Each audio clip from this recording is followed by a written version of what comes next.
Siap untuk menjalankan pendidikan, para calon siswa mempersiapkan diri untuk menempuh perjalanan jauh ke tempat-tempat pendidikan mereka.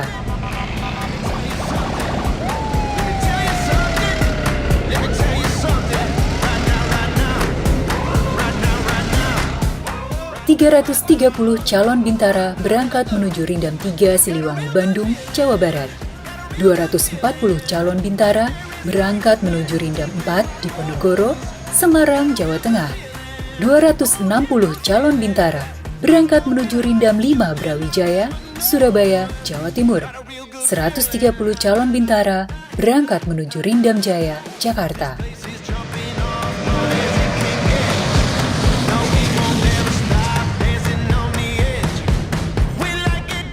Ini sengaja kita sebar di Pulau Jawa. Yang pertama yang jelas saya selaku Pangdam, kami punya Rindam di sana, itu belum sempurna.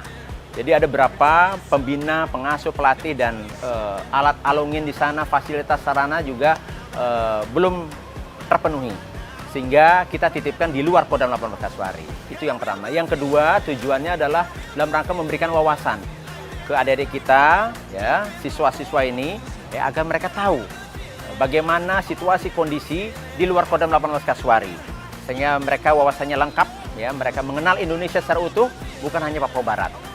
Ini mungkin yang kita perlu berikan kepada mereka. Dan yang ketiga yang jelas ini jumlahnya cukup banyak, ada 1.000 orang. Jadi tidak mungkin itu diatasi oleh satu Rindam, sehingga harus disebar di beberapa Rindam. Dan kebetulan yang kita lihat yang siap dan bagus itu sementara yang di daerah Jawa, dan kebetulan juga kosong pendidikan sana, sehingga kita titip di daerah Jawa, itu sementara.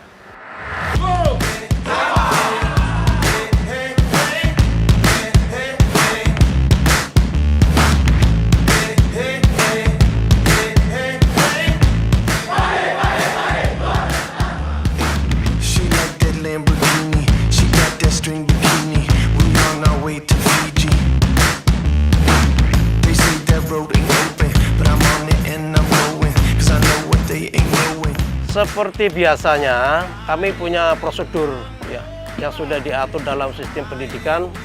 Setiap prajurit siswa yang mau menjadi siswa, kita melaksanakan diagnostis test, ya, untuk mengetahui sejauh mana kemampuan dasar prajurit siswa ini, baik itu akademik, kesehatan, maupun jasmani.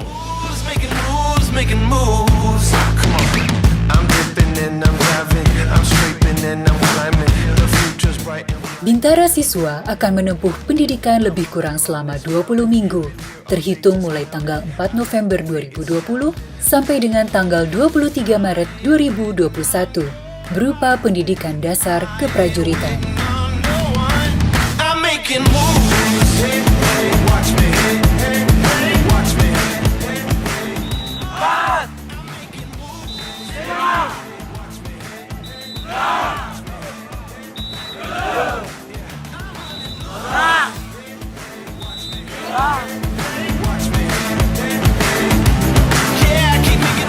Untuk materi pelajaran di dalam tahap Dikma ini semuanya sama, baik Caba PK secara umum maupun Caba PK Otsus.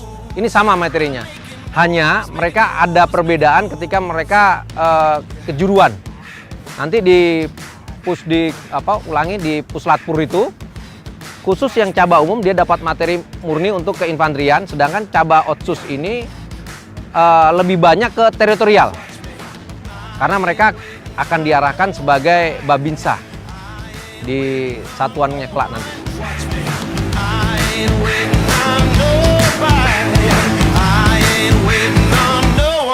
Watch me.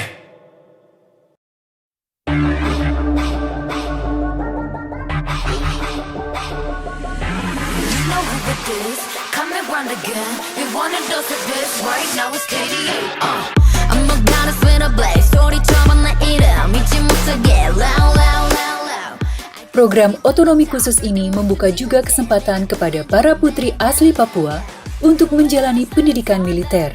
Sebanyak 40 orang, mereka dididik dan dilatih untuk bisa memperkuat barisan Korps Wanita Angkatan Darat. So keep your eyes on me now. 무엇을 보던 좋아.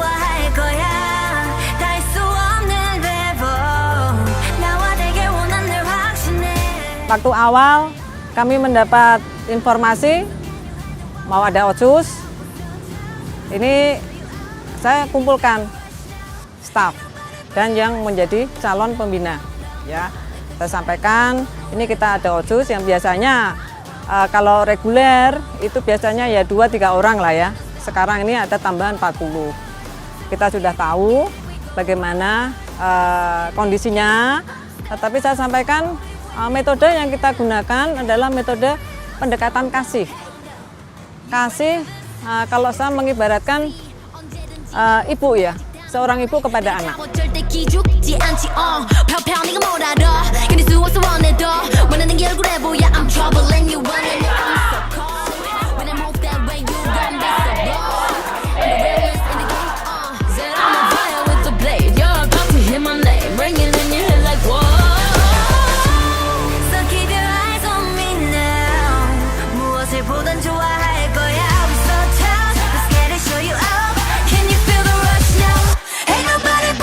Yang paling berkesan buat saya tuh saat saya menjadi pembina ini adalah karena saya bisa berkumpul dengan adik-adik, bisa mengenal adik-adik dari seluruh Indonesia, berbagai macam wataknya mereka. Kemudian ya intinya senang saja bisa melihat berbagai karakter dari seluruh Indonesia. Berkumpul dengan adik-adik seluruh Indonesia. Terlebih khusus saya senang bisa bertemu dengan saudara saya dari Papua. Karena adik-adik ini banyak yang dari Papua.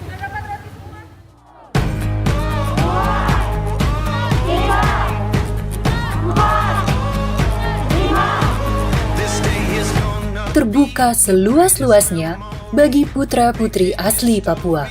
Para komandan Kodim berkoordinasi dengan kepala daerah di wilayahnya masing-masing agar sebanyak-banyaknya putra-putri asli Papua dapat diberdayakan menjadi prajurit TNI Angkatan Darat. Kesempatan pun masih terbuka selebar-lebarnya bagi mereka yang gagal ikut seleksi terdahulu.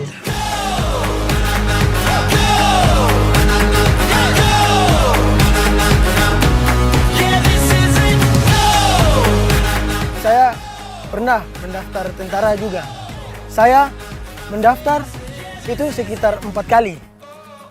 Saya mendaftar dari prajurit 2, yaitu Tamtama, tetapi tidak lulus juga. Setelah saya mendengar program Otsus, saya yakin kalau saya akan tembus karena saya orang Papua. Saya sangat mengucap syukur karena Bapak Gubernur sama pemerintah. Terima kasih Bapak Gubernur karena sudah membantu kita.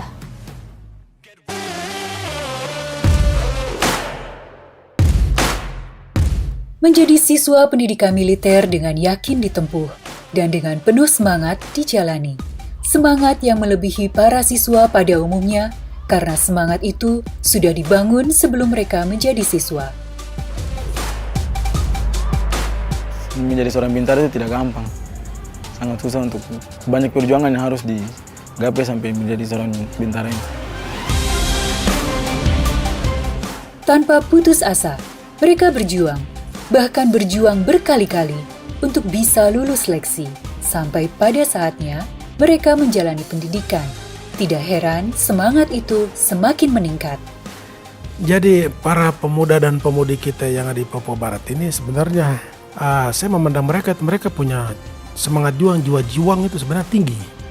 Kita mau kerahkan mereka untuk apa saja pasti punya kemampuan ada. Tinggal bagaimana kita membina mereka dengan baik, kita urus mereka dengan baik, ya sudah saya yakin. Kita memasukkan tentara, kita begitu kita begini, jadi itu pasti jadi. Jadi semangat-semangat itu sebenarnya itu ada. Dia mendasar tetapi belum terlalu banyak dieksploitasi begitu ya, kemampuan-kemampuannya itu.